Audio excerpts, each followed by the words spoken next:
Hello. So today we're going to go through my Melt Cosmetics collection of palettes as well as the one stack that I have. So I'm going to show them to you in order of when I purchased them. So the very first one I have is the Impulsive Stack. I got this from Sephora when it was full price. And if you open it up,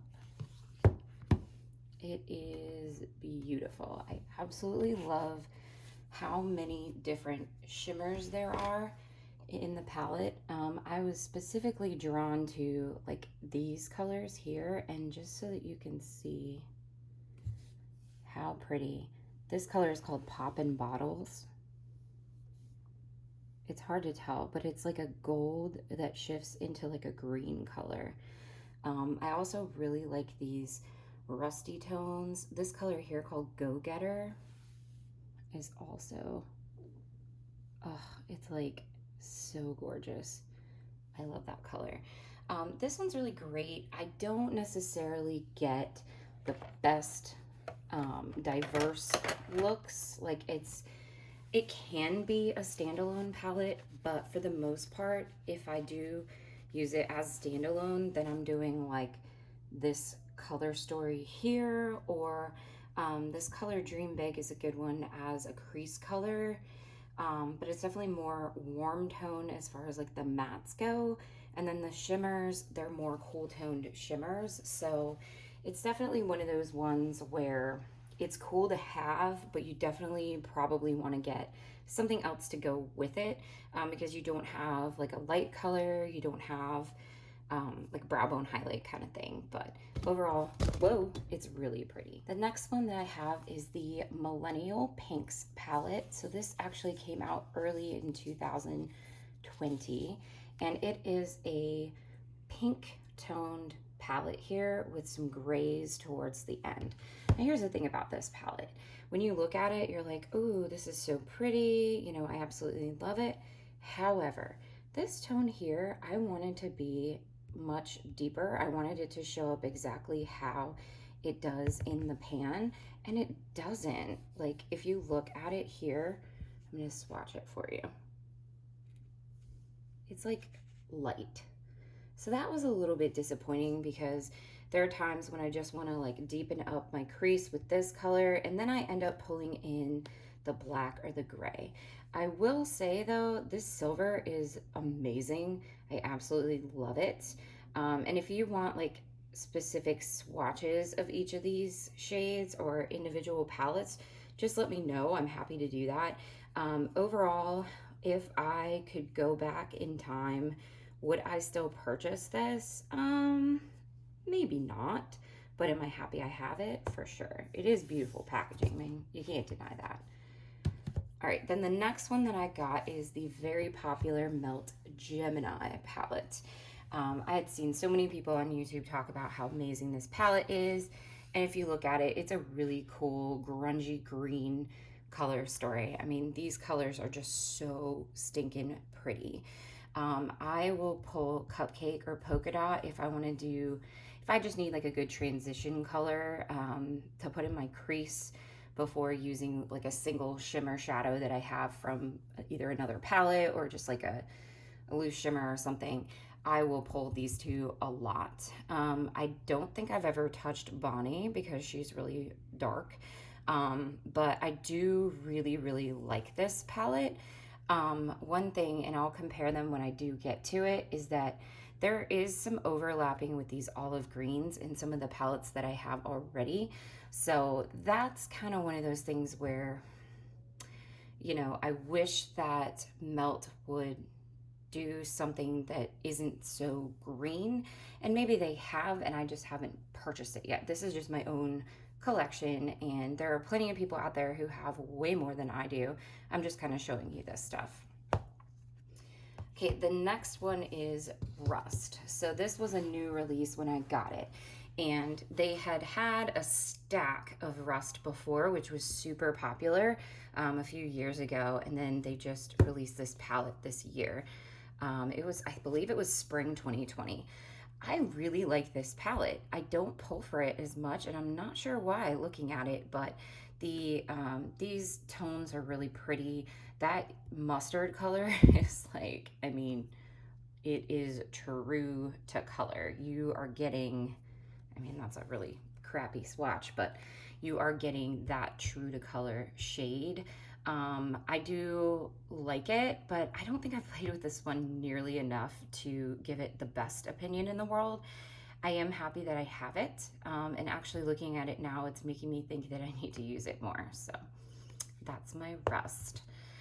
And then I decided that I just wanted more melt, and this collection had come out before.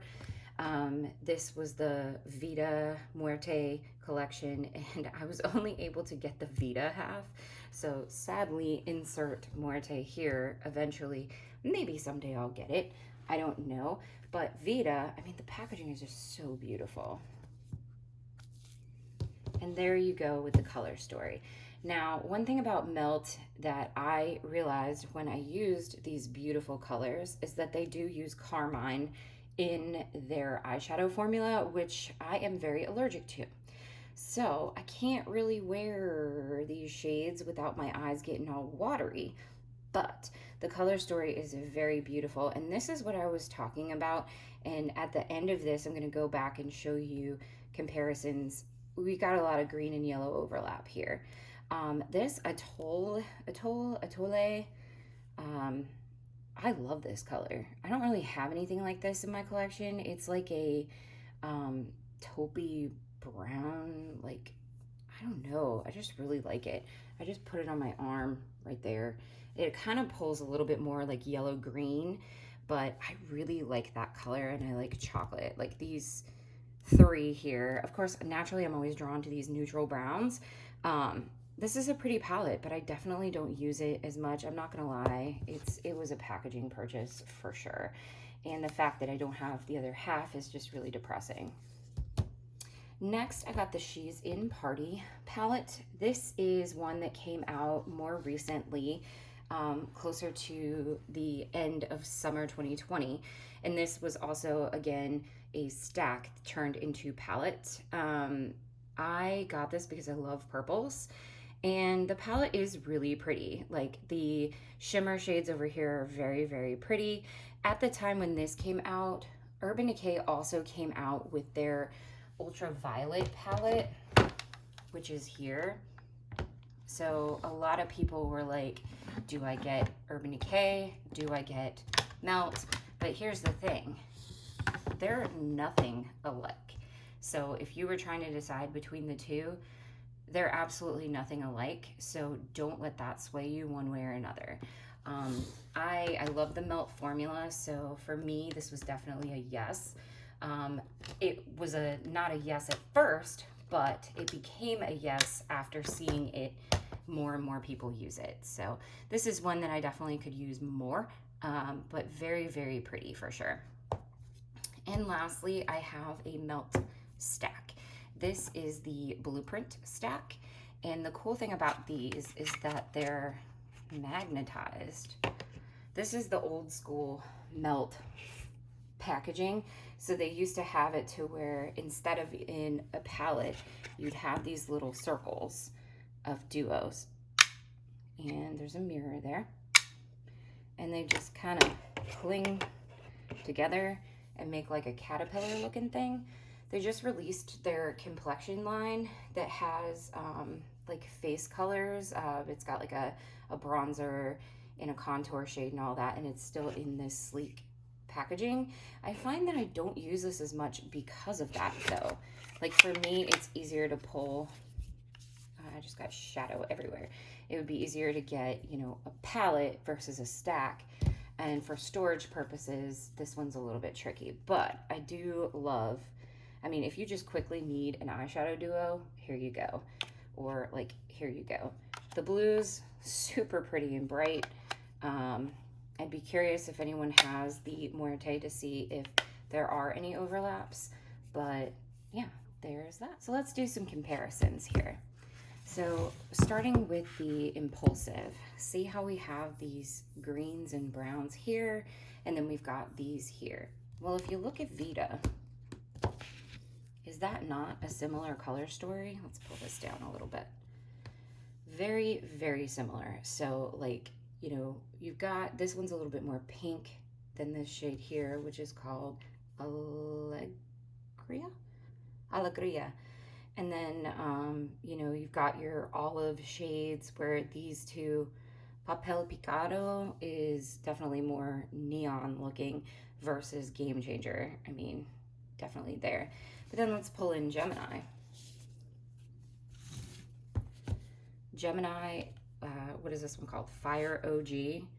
And then we've got Profesh. I mean, those are really similar. So, you know, whether or not you need all of these is up to you, your financial situation, need versus want. Right now, we are in a little bit of a pandemic going on in the world. So need versus want is all individual, but you know, you can see that we have overlapping shades in many of, I mean, are these two not really similar right there? In a lot of these palettes. So if it were me, I'm proud of myself for making the decision to get this palette first, because even though it was the most expensive out of all of them, it has elements of each of these other individual palettes.